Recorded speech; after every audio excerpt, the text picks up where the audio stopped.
누가복음 6장 12절에서 26절 말씀 제가 받들어 읽겠습니다. 이때에 예수께서 기도하시러 산으로 가사 밤이 새도록 하나님께 기도하시고 밝음에 그 제자들을 부르사 그 중에서 12를 택하여 사도라 칭하셨으니 곧 베드로라고도 이름을 주신 시몬과 그의 동생 안드레와 야고보와 요한과 빌립과 바돌로메와 마태와 도마와 알페오의 아들 야고보와 셀롯이라는 시몬과 야고보의 아들 유다와 예수를 파는 자 될 가롯 유다라. 예수께서 그들과 함께 내려오사 평지에 서시니 그 제자의 많은 무리와 예수의 말씀도 듣고 병고침을 받으려고 유대 사방과 예루살렘과 두로와 시돈의 해안으로부터 온 많은 백성도 있더라. 더러운 귀신에게 고난받는 자들도 고침을 받은지라. 온 무리가 예수를 만지려고 힘쓰니 이는 능력이 예수께로부터 나와서 모든 사람을 낫게 함이러라. 예수께서 눈을 들어 제자들을 보시고 이르시되 너희 가난한 자는 복이 있나니 하나님의 나라가 너희 것이며 지금 줄인 자는 복이 있나니 너희가 배부름을 얻을 것이며 지금 우는 자는 복이 있나니 너희가 웃을 것이며 인자로 말미암아 사람들이 너희를 미워하며 멀리하고 욕하고 너희 이름을 악하다 하여 버릴 때에는 너희에게 복이 있도다. 그날에 기뻐하고 뛰놀라 하늘에서 너희 상이 큼이라. 그들의 조상들이 선지자들에게 이와 같이 하였느니라. 그러나 화 있을진저 너희 부요한 자여 너희는 너희의 위로를 이미 받았도다. 화 있을진저 너희 지금 배부른 자여 너희는 줄이리로다. 화 있을진저 너희 지금 웃는 자여 너희가 애통하며 울리로다. 모든 사람이 너희를 칭찬하면 화가 있도다. 그들의 조상들이 거짓 선지자들에게 이와 같이 하였느니라. 아멘. 누가복음 처음부터 오늘 본문까지 흐름을 잠시 살펴보겠습니다. 예수께서 나시기 전에 하나님은 그 천사를 마리아에게 보내셔서 예수께서 탄생하실 것과 하나님이 예수에게 다윗의 왕위를 주실 것과 또 예수께서 영원한 왕으로 그 나라를 다스리기 때문에 그 나라가 무궁할 것을 알려주셨습니다. 또 예수께서 탄생하실 때에는 천사들을 목자들에게 보내셔서 구주가 나셨는데 그분이 그리스도라고 구약에 예언된 메시아 왕이라는 사실을 알려주셨습니다. 또 예수께서 정결 예식을 위해 예루살렘 성전에 올라가셨을 때에는 시므온이라는 사람을 만나게 하셨는데 시므온은 그리스도를 만나기 전에는 죽지 않을 것이라는 그런 예언을 들었던 사람으로서 예수를 만나고는 하나님께서 드디어 종을 놓아주신다라고 노래하였던 것을 볼 수가 있었습니다. 또 예수께서 세례를 받으실 때에는 성령께서 강림하시고 하늘에서 소리가 나기를 이는 내 사랑하는 아들이라고 말씀하심으로써 예수께서 하나님의 아들로서 하나님께서 보내시는 메시아 그리스도라는 사실을 알게 하셨습니다. 그리고 마귀의 시험을 받으실 때에는 네가 만일 하나님의 아들이거든 이라는 말로 시험을 당하셨는데 그 모든 시험을 하나님의 말씀으로 이기심으로써 그가 하나님의 아들 메시아라는 사실을 훨씬 더 분명하게 알려주셨습니다. 그렇게 모든 시험을 이기신 후에는 성령의 능력으로 가르침을 시작하셨는데 그 내용이 무엇인가? 이사야 선지자의 예언을 읽으시고 이 예언이 너희 귀에 응하였다라고 하심으로써 기름 부음 받은 자, 성령의 기름 부음 받은 자가 하나님에 의해 보내진다는 예언이 성취되었고 내가 바로 그 메시아다. 내가 그리스도다. 그렇게 하나님 나라의 회복이 시작되었다라고 알려주신 바 있습니다. 예수께서는 이 복음을 그저 몇 사람에게만 전하신 것이 아니었지요. 다른 동네에서도 전해야만 한다. 내가 이를 위하여 보내심을 받았다라고 말씀하심으로써 하나님의 나라가 얼마나 복된 나라인지 많은 사람들에게 알리는 것이 자신의 임무이며 그런 일을 왕께서 친히 행하시기 위해 오셨다는 사실을 알려주셨습니다. 이렇게 복음을 전하셨음에도 배척도 받으셨지요. 예를 들면 나사렛에서 이미 예수를 죽이려는 일이 있었고 이렇게 예수를 죽이려는 시도가 점점 많아질 것이며 예수는 그렇게 죽고 부활하여 승천하실 것이기 때문에 그 복음을 대신 전하는 제자들, 사도들이 필요하다는 사실을 우리로 생각할 수 있게 하였습니다. 그런데 그렇게 제자들을 뽑아 가시는 중에 그 나라가 어떤 나라인지 그 제자들이 전해야 할 나라가 어떤 나라인지 역시 우리에게 알려주셨습니다. 하나님 앞에서 부정하다 판정되어 갈 수 없는 자를 주께서 정결하게 하여 주심으로 깨끗하게 하여 주심으로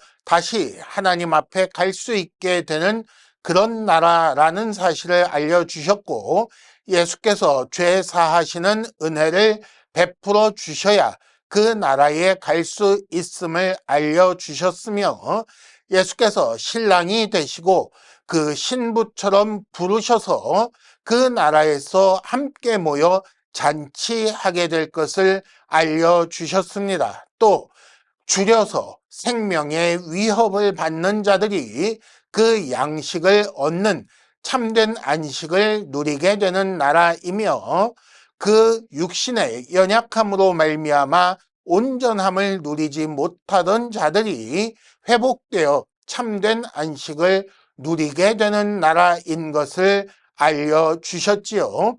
이런 나라의 소식을 알리게 될 사도들이 오늘 말씀에서 드디어 선발되는 것을 보게 되는 것입니다.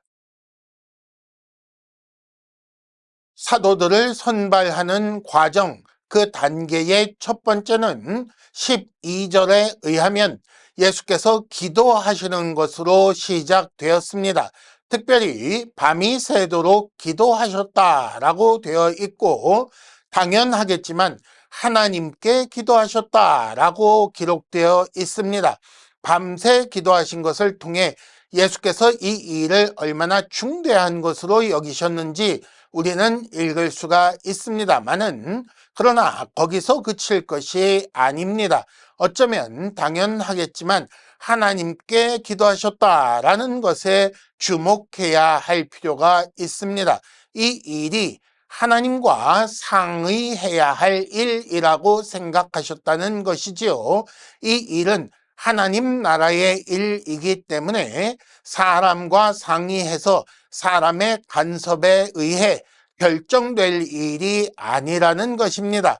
그리고 예수께서 단독으로 사역하실 일도 아니라는 것이지요. 성부와 성자와 그리고 성령께서 긴밀하게 협력하셔야 하는 아주 중요한 일이었다는 것입니다. 그리고 그 과정 중에 예수께서는 성자께서는 성부의 뜻에 절대 순종하셨습니다. 이것이 기도이기 때문입니다. 하나님의 나라는 그 나라를 다스리는 왕은 하나님의 뜻에 절대 순종하여 오직 하나님의 뜻대로 이루어져야 하기 때문에 그 나라의 왕이신 예수께서는 아버지의 뜻을 물으시고 그 뜻대로 이 일을 진행하시려고 그렇게 밤새 기도하셨던 것입니다. 기도 후에 13절을 보면 날이 밝은 후에 제자들을 부르셨습니다. 그리고 그 제자들 중에서 12명을 택하여서 사도라고 부르셨다고 기록되어 있습니다. 그동안 부른 제자, 그동안 모인 제자가 다 해서 12명이 아닌 거지요. 그 모인 제자들이 예수께서 부르신 제자들이 어부들도 있고 세리 같은 제자도 있어서 그 제자들이 많이 있었다는 것인데, 그 중에 그러나 12명만 택하여 사도라고 불렀다는 말입니다.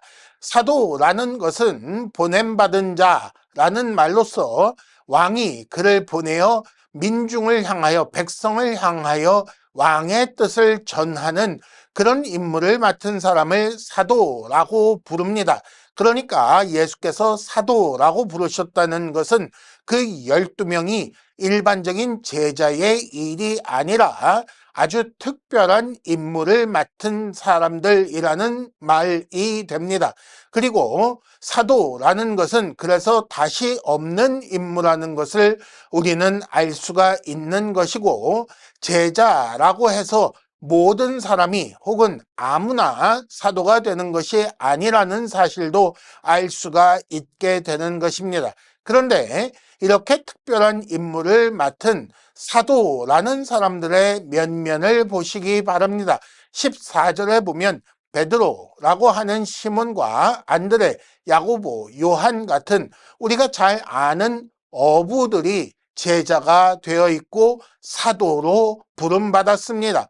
또 15절에 보면 마태라는 이름이 나오는데, 앞서 나왔던 레위라는 사람과 그 세리와 같은 사람인데, 이런 사람들이 세리 같은 죄인이 사도로 세워졌다는 것이지요. 그 다음 셀롯이라는 시몬이라는 이름이 보이고 있습니다. 셀롯이라는 말은 열심당원이라는 말인데, 지금식으로 풀어서 말하자면 급진파, 혁명파라고 할 수 있는 사람들로서, 이 사람들은 테러를 해서라도 그 목적하는 바를 이루려고 하는 그런 사람들입니다. 과격파라는 말이지요. 그런데 거기 속한 시몬이라는 사람도 예수님의 제자였고 이제 사도로 세움받았다라는 것을 우리로 알게 하는 것입니다. 심지어 16절에 보면 파는 자들 가룟 유다라는 이름을 발견하게 됩니다. 왜 이런 사람을 세우셨는지, 왜 가룟 유다 같은 사람이 사도로 세움받았는지 그 이유를 우리는 알 수 없습니다만은, 그러나 하나님의 일을 위해 하나님께서 선택하셨고 예수께서 하나님 아버지와 잘 협력하시고 협의하셔서 그 뜻을 따라 이 사람을 선택했다는 사실을 우리는 인정해야 하는 것입니다. 이 명단에 헤롯이라는 사람, 빌라도라는 이름이 들어올 수 없어서 이런 사람들이 빠졌겠습니까? 하나님께서, 예수님께서 그런 사람들을 제자로 삼을 능력이 없어서 부르시지 않은 것이 아닙니다.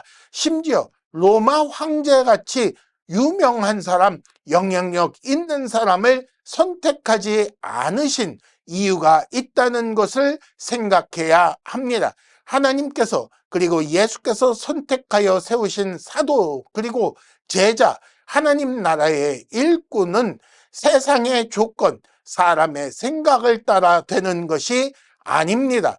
오히려 고린도전서 1장 27절에 의하면 약한 것들을 택하여 강한 것들을 부끄럽게 한다고 그렇게 말씀하고 있습니다. 어떻게 그렇게 할 수 있는가?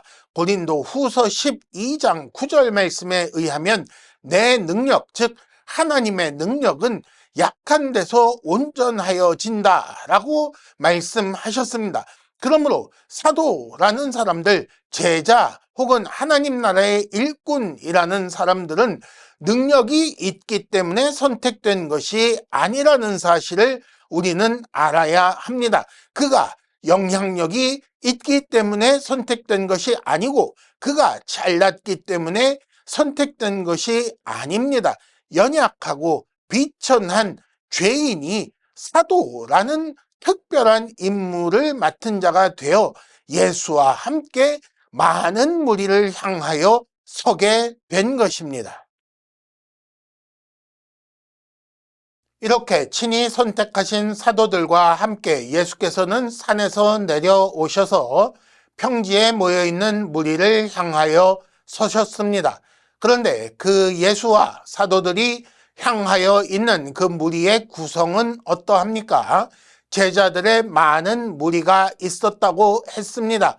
그뿐 아니라 유대 사방과 예루살렘에서 온 사람들도 있다고 했지요. 그리고 또한 두로와 시돈의 해안에서 온 사람도 있다고 했습니다. 제자뿐만 아니라 일반인들도 있고 유대인뿐 아니라 이방인까지 있는, 가까운 데에 있는 사람과 먼 데에 있는 사람이 모두 모인 옛 경계가 허물어진 모습을 보게 되는 것입니다. 예수와 그리고 사도들이 복음을 전파하게 될, 그리고 예수로부터 보냄받은 그 대상은 이때부터 이미 온 세상 모든 사람이라는 사실을 보여주고 있는 것입니다. 물론 그 모든 사람이 제자가 되는 것은 아닙니다. 그들의 목적은 참으로 다양한 것을 알 수가 있습니다. 그 중에는 말씀을 들으려고 온 사람도 있고 병 고침을 받기 위해 온 사람도 분명히 있습니다. 또 18절을 보면 더러운 귀신에 의해 고난을 당하다 고침받은 사람도 분명히 있습니다. 그 목적을 성취한 후에는 말씀도 듣지 않고 돌아서는 자들도 분명히 있었을 것입니다. 하지만 중요한 것은 무엇입니까? 예수 앞에, 사도 앞에 모여 있는 그 복음 전파의 대상, 사도들이 보냄받은 대상자들은 이런 은혜를 필요로 하는 사람들이라는 사실입니다. 예수께서는 이런 무리를 향하여 사도들을 보내려 하시는 것입니다.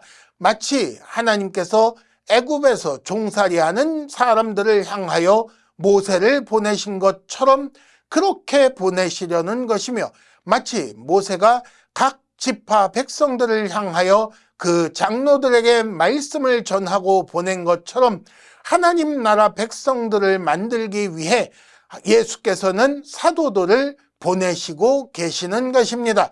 그렇게 마치 구약의 12지파를 만드시는 것처럼 사도 12를 선택하여 세우시고 그들을, 그 무리를 향하여 온 세상 모든 백성들을 향하여 보내시는 것이며, 마치 구약의 이스라엘이 그 이스라엘 야곱의 12아들을 토대로 이루어진 것처럼 이제 신약시대의 교회는 이 12명의 사도들의 터 위에서 이루어지는 것입니다. 그래서 예수께서는 참 이스라엘이신 것이고 모든 제자는 그 나라에 속한, 참 이스라엘에 속한 사람이 되는 것입니다. 예수님과 사도들 앞에 있는 온 무리는 그 은혜를 누리기 위해 예수를 만지려고 힘썼다고 했습니다. 가까운 데서 온 사람, 그리고 먼 데서 온 사람, 유대인 그리고 이방인까지도 하나님께서 주시는 은혜를 기대하며 그 은혜의 근원이 되시는 예수와 접촉하려고 힘썼다는 것입니다. 이 모든 나음의 근원, 그 능력의 근원이 예수님이시기 때문에, 그 나라의 복의 근원이 예수님이시기 때문에 그렇게 했던 것입니다. 이런 백성들을 위한 복음, 그 복 있는 나라의 소식을 전하기 위해 예수께서는 사도들과 함께 그 무리를 향하여 서셨던 것입니다.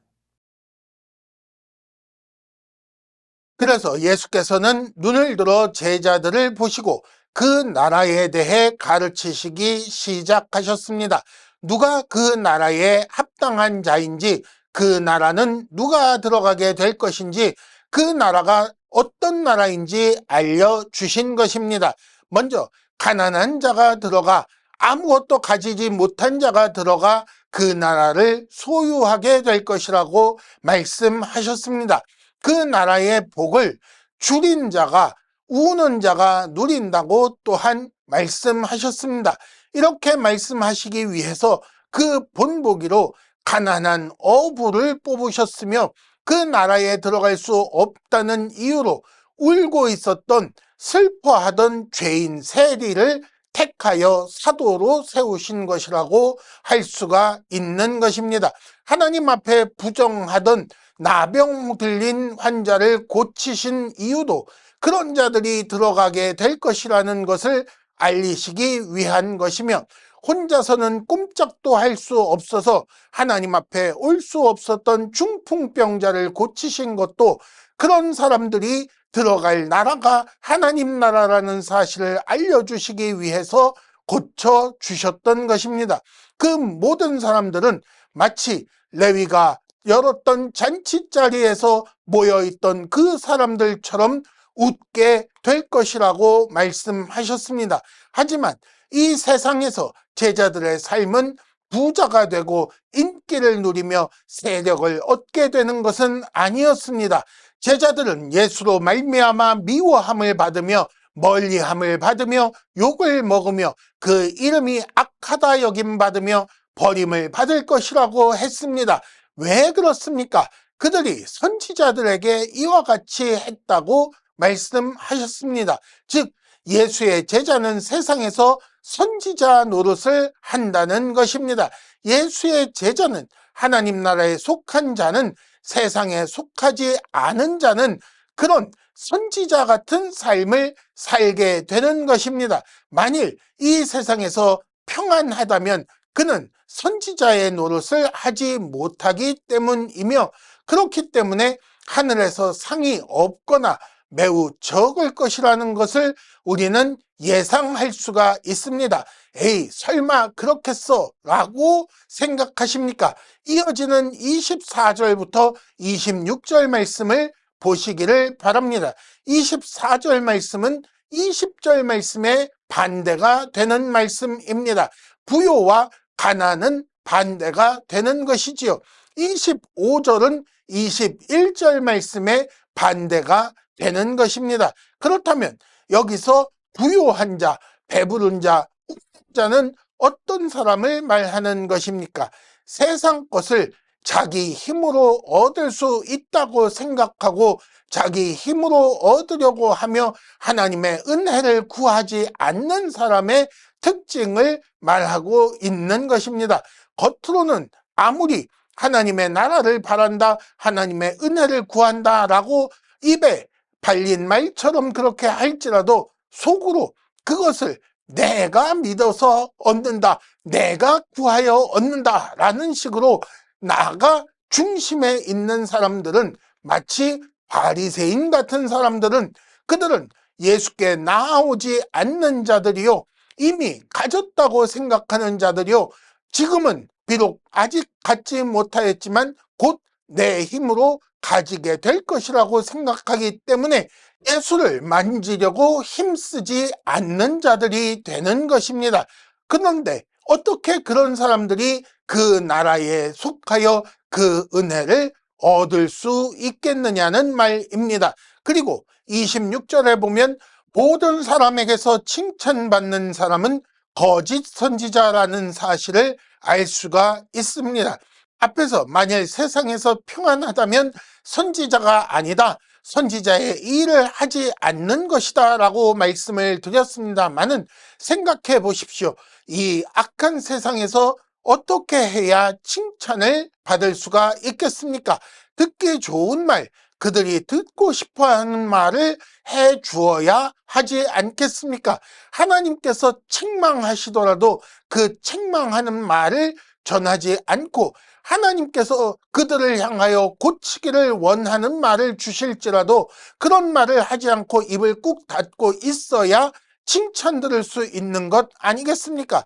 그렇게 하는데 어떻게 그가 참된 선지자일 수가 있겠습니까? 그러니 거짓 선지자가 아니고서는 세상에서 칭찬을 들을 수가 없는 것이요, 하나님 뜻대로 바른 선지자가 되어 참 선지자가 되어 주의 말씀을 제대로 전하는 자는 도무지 칭찬받을 수가 없다는 사실을 알 수가 있는 것입니다. 그러므로 예수께서 말씀하시는 하나님 나라의 복은, 그리고 하나님 나라의 화는 세상 기준이 아니라는 것이 분명합니다. 철저히 그 나라의 기준을 따라 우리는 그러므로 복과 화에 대해 생각해야 하는 것입니다. 만일 예를 들어 세상에서 평안한 삶을 잃을까봐 두려워서 선지자 노릇하지 않는다면 그는 혹 세상에서 칭찬받을지라도 하나님 나라를 잃게 된다는 것을 우리는 생각해야 하는 것이며, 이 세상에서의 복을 누리기 위해, 세상 기준으로의 복을 누리기 위해 하나님의 뜻대로 살지 아니하며 하나님의 말씀을 전하지 아니하는 삶을 우리는 철저히 배격해야 옳은 것입니다. 그러므로 우리 각 사람이 지금 어디에 서 있는지 생각해 보아야 할 것입니다. 예수 앞에, 사도 앞에 서 있기는 합니다만은 그 목적이 무엇입니까? 말씀을 듣기 위해 있습니까? 병을 고치기 위해 있습니까? 아니면 고난을 면하기 위해 있습니까? 아니면 예수를 죽일 증거를 찾기 위해 있는 것은 아닙니까? 하나님 나라의 복을 받기를 원하십니까? 아니면 화가 있을지어다 라는 그 저주의 대상이 될 짓을 하고 계시는 것은 아닙니까? 혹 이 세상에서의 위로를 미리 구하기 위하여 하나님 앞에서 복받지 못할 것을 구하고 있는 것은 아니십니까? 지금 배부른 자, 지금 웃는 자가 되기 위하여, 세상 모든 사람으로부터 칭찬받기 위하여 하나님 앞에 나와 그런 것을 구하고 있는 것은 아니십니까? 지금 여러분들이 구하고 있는 여러분의 자리는 어디입니까? 잘 생각해야 할 것입니다. 우린 지금 하나님 나라가 어떤 나라인지 듣기 위해 예수 앞에, 사도 앞에 서 있는 자들입니다. 사도들의 터 위에 사도들을 통해 전달된 그 나라에서 복 누리는 방법을 듣고 있는 자들입니다. 그 나라에서 가장 복된 자 예수님과 그 사도들을 생각해 보십시오. 그들이 가난하게 살았습니까? 부유하게 살았습니까? 그렇게 줄인 자로서 세상에서 미움받으며 외면당하며 욕먹으며 죽임당하는 선지자의 삶을 살았던 것을 기억해야 할 것입니다.